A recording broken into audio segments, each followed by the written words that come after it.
Ay ganda na ng ating guys update dito sa ating update dito sa ating okra at pitsay. Ayan. So halos na siya, halos 10 days na po mga ka-viewers. Ayan na po siya ngayon, malaki na po siya oh. Ayan, nilagyan ko na po siya dito ng harang kasi para hindi siya masyadong ma-expose sa araw, at hindi, tinabunan ko na rin siya ng screen para po yung ating mga okra at pitsay ay hindi makain ng ibon. Kasi pag wala pong takip, ang ginagawa ng mga ibon, kinukubkuban nila po. Ayan na po yung ating pits, ayan, after 10 days guys, o ganyan na siya kalaki. So yung ating last video po doon sa part 2 ay after 3 days sumisibol pa lang doon sa may lupa. O ngayon ayan na po siya, lalaki na po. Ito naman, nagpahabol tayo ng isang timba ulit dito, nilagyan ulit natin ng lupa. Ayan na rin siya. Yan. So ito halos 5 days pa lang ito. Ayan, iilang dahon pa lang. Yun naman ang ating 10 days. So malalaki na. Siguro after 10 days ito,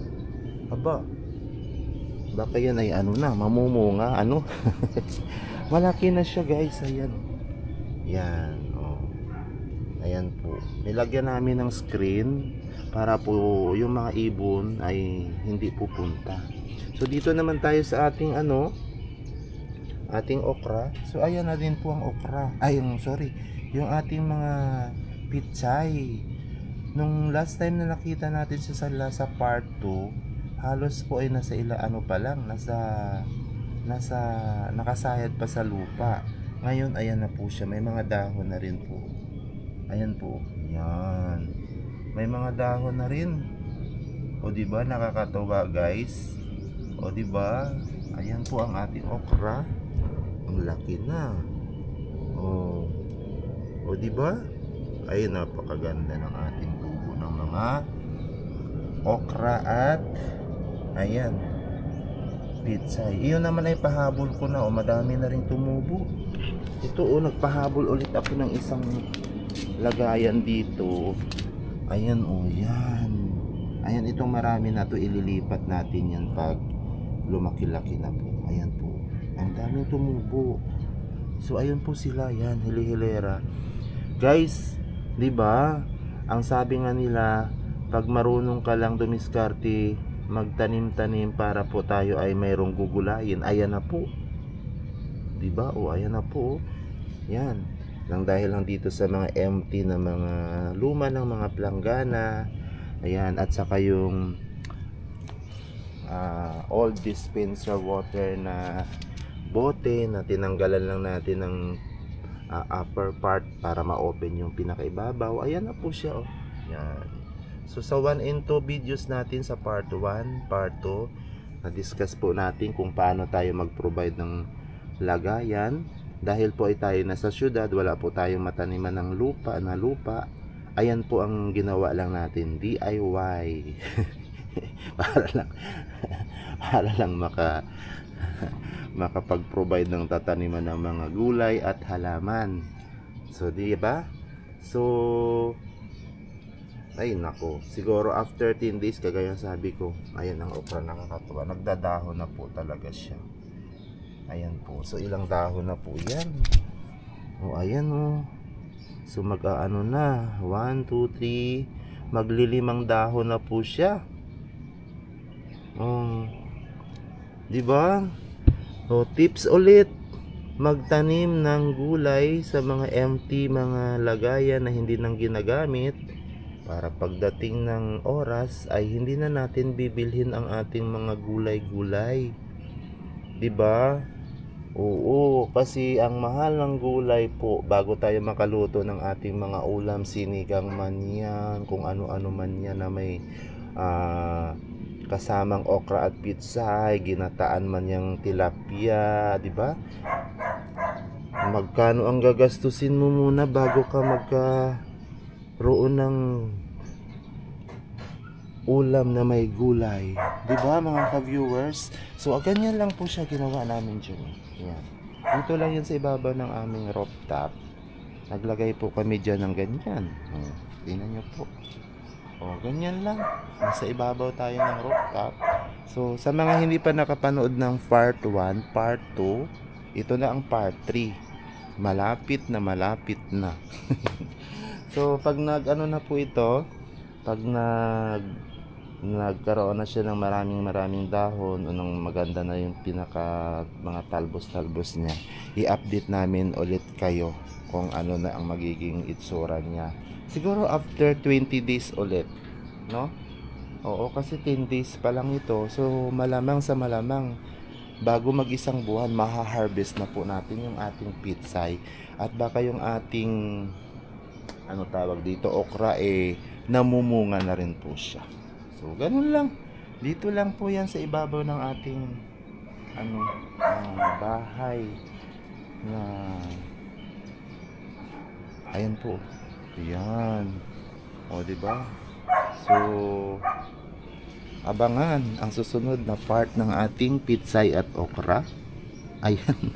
Sa lahat mo mga viewers natin na gusto magpa-shout out, mag-comment lang po doon sa mga latest video natin, yung mga latest video natin, para maisingit natin yung mga shoutout nyo sa mga bagong videos natin i-upload. Huwag kayong mahiya, pwede kayong magpabati ng pa-birthday, kasal, or any event na gusto nyong babatiin o magpa-shoutout. Welcome po kayo dito sa ating YouTube channel. Okay, mga ka-viewers. So ayan po siya, yung ating munting place. So sana nag-enjoy kayo sa panonood ng ating update sa ating okra. Ayan po. Ayan po siya. Ayan po yung ating okra update and pitsay update. Thank you mga ka-viewers. Magandang umaga. Bye-bye po. Hello mga ka-viewers. Good morning, good afternoon. Kung nasaan man kayo sulok ng ating mundo o sa nakakapanood ng ating upload ngayon. Kamusta po kayo? Kamusta mga ka-viewers? Ayan. Today is November, ano bang date ngayon?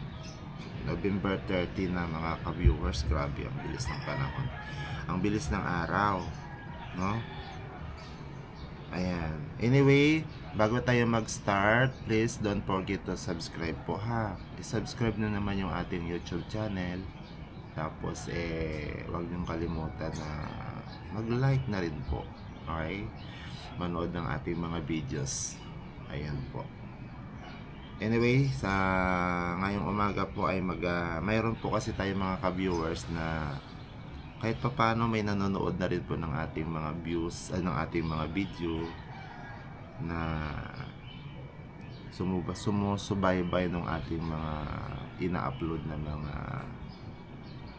halo-halong video.